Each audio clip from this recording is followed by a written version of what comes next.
না অন্য দেশে চলে আসছি। এক দোকানে গিয়ে কিছু সদাই কিনলো, কিনার পরে 309 বছর আগের যে একটা টাকা, ওই একটা টাকা দোকানিকে দিল। এই একটা টাকা দোকানিকে দেওয়ার পরে দোকানির চোখ মুখ লাল হয়ে গেছে। দোকানি কয়, ভাই এই টাকাটা তুমি কোথায় পাইছো? আমেরিকা কয়, ওই টাকাটা আমার গতকালকের বাড়ি বিক্রি করার টাকা। সুবহানাল্লাহ! কতদিন আগের টাকা?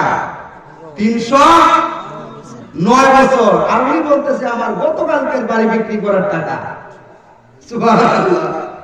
এবার দোকানি কয়, না এটা তো অনেক আগের টাকা। পারে না, আমার গতকালকের বাড়ি বিক্রি করার টাকা। কয় না, ভালো করে বলো ওই টাকাটা কতদিন আগের টাকা? কয় না, ওই টাকাটা আমার গতকালকের বাড়ি বিক্রি করার টাকা। এমন অবস্থায় ওই দোকানি এই বাজারের বহু মানুষকে ডেকে আনলো, এনে বলতেছে, ভাই ওই লোকটাকে জিজ্ঞাসা করছে, বলতেছে এই টাকাটা নাকি তার গতকালকের বাড়ি বিক্রি করার টাকা।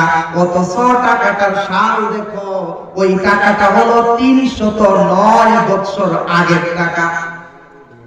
সুবহানাল্লাহ! ওই রাজ্যের মধ্যে কিছু সংখ্যক লোক ছিল, তারা বিশ্বাস করতো না যে মরার পরে আবার পুনরায় জিন্দা হওয়া লাগবে।